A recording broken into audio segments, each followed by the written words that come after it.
Hello everyone, welcome to our YouTube channel Nimbus Learning powered by Engineers Academy. Clear? एक question आपको दे रखा है यहाँ पे. Clear?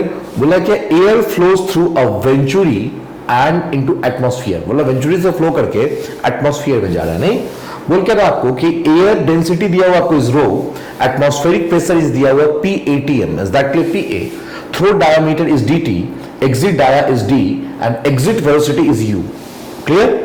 बोल क्या रहा है कि the throat is connected to a cylinder containing a frictionless piston attached to a spring. Clear? अब क्या बोल रहा है आपको? The spring constant is K, the bottom surface of the piston is expose to the atmosphere.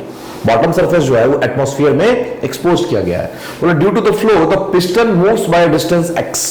बोला कि flow के कारण पिस्टन जो है वो x डिस्टेंस मूव कर गया. Is that clear? बोल क्या रहा है आपको कि assume incompressible friction flow, then x का वैल्यू पूछ रहा है. तो बोले क्या कि स्प्रिंग स्टिफनेस की बात करेंगे तो क्या होता है? Load upon deflection.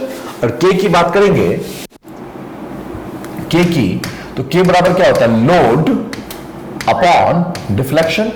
बोला कि अगर आप लोड फाइंड आउट कर लें तो आपका डिफ्लेक्शन निकल सकता है, क्योंकि k तो आपको पता है स्प्रिंग कांस्टेंट, तो डिफ्लेक्शन बराबर क्या हो जाएगा? Load upon k. तो लोड फाइंड आउट करना है अपने को. अब ये लोड कैसे फाइंड आउट होगा? तो लोड फाइंड आउट करने के लिए आपको सबसे पहले प्रेशर निकालना पड़ेगा, और प्रेशर इंटू एरिया कर देंगे तो हो जाएगा force, and that force is load. Target fix करना है अभी पहले. नहीं बोला कि first we have to find the value of load. अगर लोड फाइंड आउट हो गया तो डिफ्लेक्शन फाइंड आउट हो गया. नहीं तो बोला कि इसके लिए अपने को क्या करना पड़ेगा? बर्नौलीज इक्वेशन लगाना पड़ेगा. लोड फाइंड आउट, प्रेशर निकालने के लिए, सॉरी प्रेशर डिफरेंस अपने को फाइंड आउट करना है, तो उसके लिए अपने को क्या करना पड़ेगा? सबसे पहला चीज कि फाइंड आउट करना पड़ेगा अपने को अप्लाई करना पड़ेगा बर्नौलीज इक्वेशन.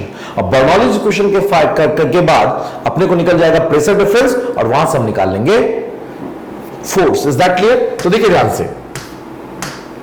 बोला कि सबसे पहले क्या किया? बर्नौलीज इक्वेशन लगा दिया between throat and exit, throat और एग्जिट पे. Is that clear? तो क्या लिखा? P throat upon rho G. देखिएगा ध्यान से. क्या लिखा? P throat upon rho G. Clear? Plus Z throat plus V throat square upon 2G. Is that clear? P by W plus V square by 2G plus Z. Clear? और exit पे क्या लिखा? P exit upon rho G plus Z exit plus V exit square upon 2G. Is that clear?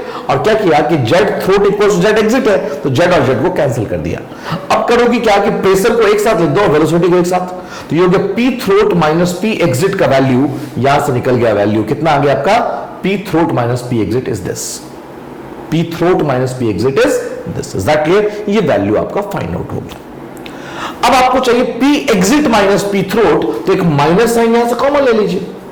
एक minus sign आप यहां से common ले लीजिए, काम हो जाएगा. नहीं तो ये आपको क्या निकल जाएगा? P exit minus P throat की बात करेंगे तो नहीं, फिलहाल तो रहने दीजिए. P throat minus P exit बराबर कितना हो गया आपका? U स्क्वायर कॉमन हो गया, तो ये हो गया row U by 2 into U square into 1 minus कितना हो गया? D by DT to the power 4. फिलहाल तो आप ये वैल्यू निकाल दीजिए कितना?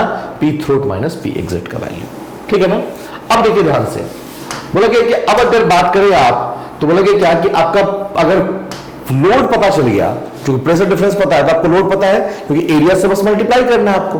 तो बोला क्या कि K बराबर होता है फोर्स अपॉन डिफ्लेक्शन, तो P exit minus P throat into area of the spring.